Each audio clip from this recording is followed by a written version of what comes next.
À Vassilkiv, à 30 km au sud de la capitale, un dépôt de carburant a été touché par un missile russe, provoquant de violents incendies. Un gazoduc est également en feu à Kharkiv. Le gouvernement a averti que la fumée de l'explosion pourrait provoquer une catastrophe environnementale. Les habitants sont invités à couvrir leurs fenêtres. Bien que l'armée russe soit beaucoup plus importante et mieux équipée, la défense ukrainienne s'organise.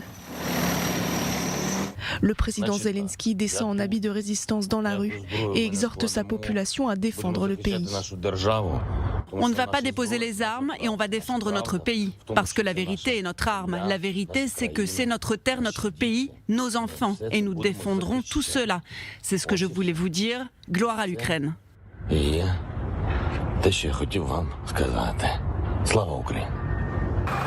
Tout homme ukrainien âgé de 18 à 60 ans a interdiction de quitter le pays. Les autorités ont armé les réservistes de 18 000 fusils et munitions, rien que dans la capitale.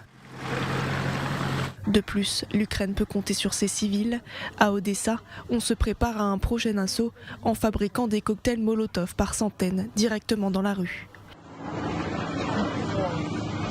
Dans le nord du pays, une colonne de chars russes est bloquée par des habitants déterminés à les empêcher de traverser leur ville.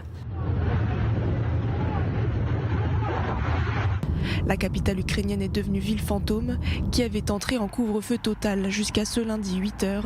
Le métro de la ville est à l'arrêt et sert de refuge anti-aérien aux habitants.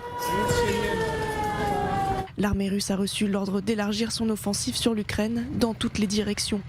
La Russie aurait engagé en Ukraine plus de 50% de la force qu'elle avait massée aux frontières du pays et serait de plus en plus frustrée par la ferme résistance ukrainienne, selon le Pentagone.